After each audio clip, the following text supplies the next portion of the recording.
अस्सलामुअलैकुम। तो क्या हाल चाल है आप सब लोगों के। अच्छा जी, बहुत सारी मदर्स जो है ना मुझे इनबॉक्स में मैसेज सेल्फ राइटिंग के ऊपर करें। ये उनके लिए बहुत हेल्पफुल रहने वाली है ये वीडियो। कोई इनबॉक्स कर रहा होता है, कोई कमेंट में पूछ रहा होता है, प्लीज़ मुझे लिखना बता दें। मैं आप लोगों को एक चीज़ क्लियर कर दूँ कि आप बच्चों को जब सेल्फ राइटिंग स्टार्ट करवाते हैं तो आप लोगों ने बच्चों को सबसे पहले जो देनी है वो है बेसिक स्ट्रोक। जब आप लोगों ने बच्चों को ट्रेसिंग सिखा रहे हैं, साथ साथ आप बेसिक स्ट्रोक के बारे में भी उनको बताते जाएँ। अगर आपका बच्चा बेसिक स्ट्रोक में चैम्पियन हुआ तो आप समझें वो सेल्फ राइटिंग के बस बहुत जल्दी सीख जाएगा। 1 हफ़्ता 2 हफ़्ता आप उन पर 1 महीना भी दे देंगे ना तो वो सेल्फ राइटिंग के चैम्पियन हो जाएंगे, अगर वो बेसिक स्ट्रोक के चैम्पियन है। तो आपने देखिए, मैं बेसिक स्ट्रोक के बारे में बहुत दफ़ा बता चुकी हूँ। Standing line, sleeping line, slanting lines, then ये 4 किस्म के कर्व्स होते हैं। और ये कर्व्स जब आप बच्चों को आप सेल्फ राइटिंग करवाएं तो आप लोग ना एक साइड पे ये बना लें या आप इसका पेज अलग से कर लें। अच्छा, तो आप लोगों ने बच्चों को बताना है किस तरह से है। आपने बताना है, देखिए बेटा ये स्लैंटिंग लाइन है, आपने पहले लेफ़्ट स्लैंटिंग लाइन बनानी है, राइट स्लैंटिंग लाइन बनानी है, देन आपने स्लीपिंग लाइन बनानी है। स्टार्ट में आप 2-3 दिन बच्चों को डॉट डाल के दे दें ताकि वो 3 लाइन्स के अंदर लिखना सीखें। देखें, ये स्टैंडिंग लाइन एंड कर्व। उसके बाद ये सिंपली कर्व। आप बच्चों को जो है ना 3 लाइंस के अंदर ना डॉट बना के दे दें, 2-2। आपने बच्चों को बताना है कि आपने इन लाइंस के अंदर ही लिखना है, इससे बाहर आप कोशिश करें ना जाएं। जब आप ट्रेसिंग प्रैक्टिस करा दें तभी आप बच्चों को स्टार्ट से सिखा दें। आप बच्चों को फोनिक्स सिखाना बहुत ज़्यादा इंपॉर्टेंट है। ए का फोनिक, बी का फोनिक, सी का, आप जो भी वर्ड आप उन लोगों को लिखवा रही हैं आप लाजमी उनके फोनिक्स साथ साथ बताते जाएँ विदाउट फोनिक्स। बच्चों के लिए capital, small letters, lower case, upper case letters कोई मायने नहीं रखते।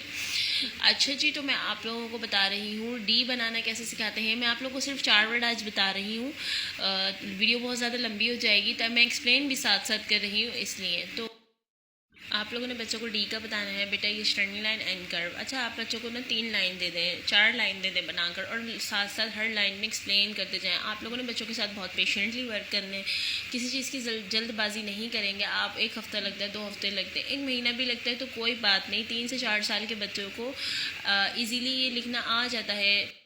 मदर्स ये सुन लें कि जो है जितना आप पैनिक होंगी ना उतना ही आप लोगों का काम जो है ना मुश्किल होता जाएगा। मैंने अपने बच्चों के साथ एक्सपीरियंस से सीखा है कि पैनिक होने का कोई फ़ायदा नहीं है, आपकी ही मुश्किल बढ़ती है और आप ही डिप्रेस्ड होते हैं।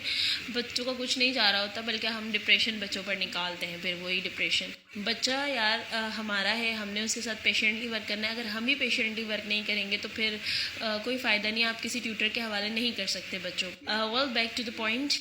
तो आप लोगों ने सबसे पहले आप लोगों ने बार बार सुन लें, बेसिक स्ट्रोक के बारे में बताना है। फिर बच्चों को आपने एक एक करके एक वर्ड का बताना है कि ये वाली बेसिक स्ट्रोक इस में यूज़ होगा, ये वाला बेसिक स्ट्रोक इसमें यूज़ होगा। अच्छा जी, तो इसके अलावा मैं आप लोगों को अपने सेकंड बेस के बारे में बता दूं, होम स्कूलिंग का सेकंड बेस, जिसमें ईच एंड एवरीथिंग बहुत सारी चीज़ें ऐड है। आप लोग उसके लिए अगर एडमिशन करवाना चाहते हैं अपने बच्चों को तो मुझे व्हाट्सएप पे अप्रोच करें।